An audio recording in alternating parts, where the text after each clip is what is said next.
નમસ્કાર મિત્રો, સ્વાગત છે તમારું અમારી આ યુટ્યુબ ચેનલમાં. અકબર બિરબલની વાર્તા ખરો માલિક કોણ? મિત્રો, આ વાર્તાને લાઈક કરજો, તમારા મિત્રોને શેર કરજો અને આવી અવનવી વાર્તાઓ સાંભળવી હોય તો અમારી ચેનલને સબસ્ક્રાઇબ કરી દેજો.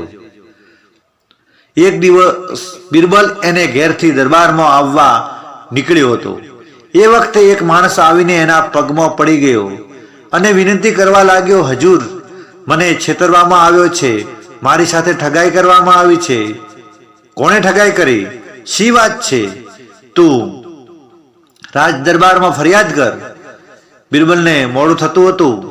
તેણે ફરિયાદીને દરબારમાં આવવા સૂચના કરી, પણ પેલો માણસ બિરબલને કરગરવા માંડ્યો, હજૂર, દરબારમાં મારી ફરિયાદ લઈને શી રીતે આવું?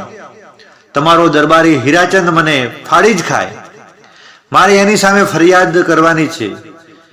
બિરબલને એ માણસની વાત સાચી લાગી. હીરાચંદ વગદાર માણસ હતો. બાદશાહની ભારોભાર ખુશામત કરતો અને લાંચ લેવા માટે જાણીતો હતો. પેલા માણસે કહ્યું, હજૂર, હીરાચંદ ઘોડા પર બેસી જતો હતો ત્યારે રસ્તામાં એની રૂપા મોહરો ભરેલી થેલી પડી ગયેલી.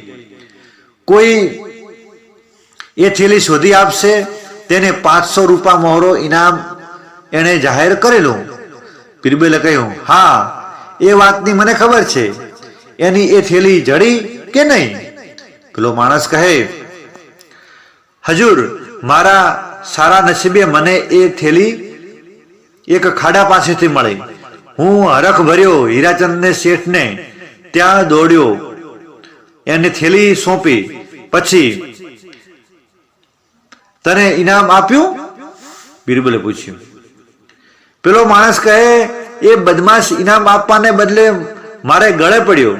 મને કહે કે મારી થેલીમાં 5000 રૂપા મોહરો હતી, પણ આ તું થેલી લાવ્યો એમાં તો 500 રૂપા મોહરો ઓછી છે. તે જ 500 રૂપા મોહરો ઇનામ તરીકે પહેલેથી જ તે કાઢી લીધી છે. એમ મારા પર આળ મૂકીને મને કાઢી મૂક્યો. બિરબલે કહ્યું, તું ફિકર કરીશ નહીં. તું મારી સાથે જ દરબારમાં ચાલ, એ તારો વાળ પણ વાંકો નહીં કરે. તો હું બેઠો છું. બિરબલ એને પરાણે દરબારમાં લઈ ગયો. બાદશાહની હાજરીમાં જ એણે હીરાચંદને થેલી વિશે પૂછપરછ કરવા માંડી. હીરાચંદે પેલા માણસને જોયો એટલે કહે, આ માણસ તો જુઠ્ઠો છે, લબાડ છે.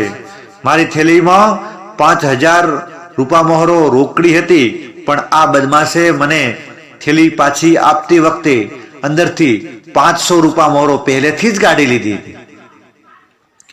બિરબલે કહ્યું, એ થેલી હાજર કરો. હીરાચંદે ઘેરથી રૂપા મોહરની થેલી મંગાવી. બિરબલે થેલીમાંની રૂપા મોહરો હીરાચંદ પાસે ગણાવી. થેલીમાં 4000 અને 500 રૂપા મોહરો નીકળી. હીરાચંદ કહે, જોયું ને મહેરબાન, મારી ખોવાયેલી થેલીમાં પૂરી 5000 રૂપા મોહરો હતી, પણ આ ગઠિયાએ એમાંથી 500 કાઢી લીધી ને પાછો ઇનામ માંગવા આવ્યો છે. બિરબલે એ થેલી હીરાચંદ પાસેથી લઈને પેલા માણસને આપી. હીરાચંદ ડઘાઈ ગયો. બિરબલે કહ્યું, તમારી થેલીમાં પૂરી 5000 રૂપા મોહરો હતી, આ થેલીમાં 4500 રૂપા મોહરો છે, એટલે એ થેલી બીજા કોઈની પડી ગયેલી છે. આ થેલી તમારી નથી એ સાબિત થાય છે. આ માણસને એ થેલી જડી છે, એનો સાચો માલિક નથી, એટલે આખી થેલી આ માણસને સોંપું છું. હીરાચંદે ભાઈ ટાઢા પાણીએ નાઈ લીધું.